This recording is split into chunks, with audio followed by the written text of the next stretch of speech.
So now we have a tree, and this tree represents you and all of the things that we have. We see the results on our tree, and this is what we want. We want the fruit of our labors, right? But anybody that knows how any kind of a plant works knows that it goes much deeper. So I want you to see the roots. The roots are like our thoughts. Our thoughts are the foundation.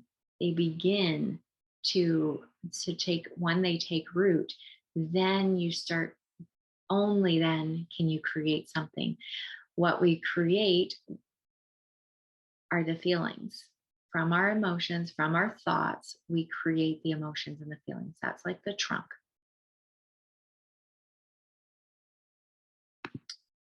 And I apologize for that. See if I can edit that out. So we've got the trunk. And then our branches and the leaves, those are our behaviors. We have our thoughts, those move into the feelings. And because we have these feelings, that's when we act. We start to um, behave in certain ways. If somebody yells at you, depending on how you feel about what you make that mean about you, then you show up differently.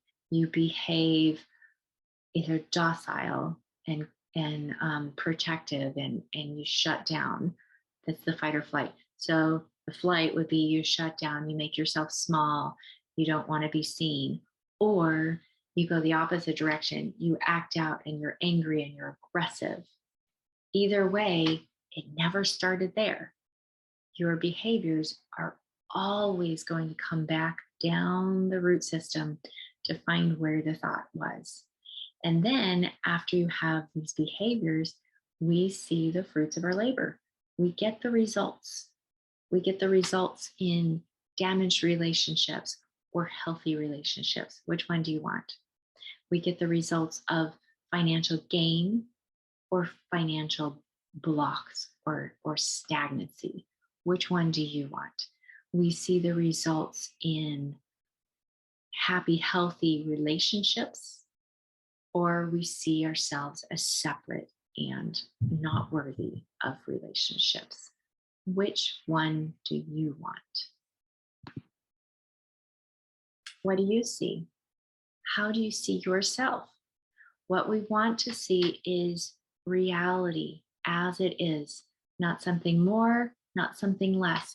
I don't want to show up as an orange tree and believe that I'm a banana tree or a cherry tree. We have use for all of those things, but we want to see clearly, I'm an orange tree and I love it and I'm proud of it. And then the question is, what do they see? Is it the same thing? Are you showing up in life and representing yourself as who you really believe you are? And is that what the other people around us see you as? Are you an orange tree trying to paint your oranges red and become an apple tree because that's what somebody wants of you? Lastly, I want to, since we're on the tree subject, I want you to think about this idea. We have many huge, beautiful trees, and over time, they can get attacked quite literally by these vines.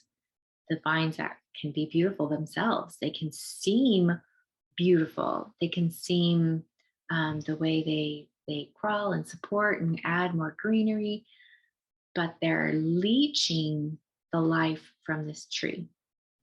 These are like the negative thoughts.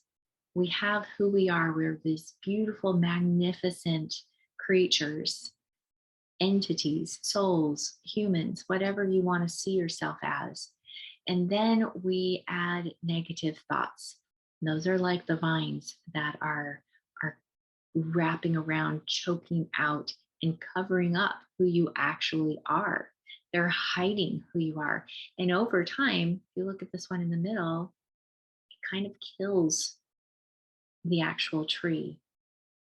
The more the negative thoughts take over, then you're not able to produce the fruit that you once did. We don't ever want that to happen. Now, if it has happened, I'll be the first one to admit I have been completely covered up by negative emotion before. I spent many years that way, um, hiding in the shadows because I was too afraid. Oh my gosh, I was afraid of my own shadow. I was afraid of my own self. I was afraid of my success. I was afraid of my failure. I was afraid, just afraid all the time. That was the biggest vine I had wrapping around me, choking who I was out. What's yours? Maybe yours is not fear. Maybe it's sadness. Maybe it's anger. Maybe who knows? I'm not sure what your negative emotions are, but you do. Make a list. Just start with the awareness. What is it that I'm allowing to choke out who I actually am? We're going to spend a lot more time on this and talk about what we can do about it. Okay, because I know that's what you're here for. All of the knowledge in the world is nothing unless you have the tools to go forward and make a change, right? So that's what we're going to do. But it all starts with awareness. So right now, we're just playing around with awareness. Now, you know, if you didn't know before, the way your mind is set up. You have your conscious mind, forward thinking, your imagination, and the stories we create in our subconscious mind. We want to be able to have them work together. We want them to be able to communicate with you in charge, not the programs that somebody gave to you 5, 10, 20, 30 years ago. Okay. So let's do it together. I know you can.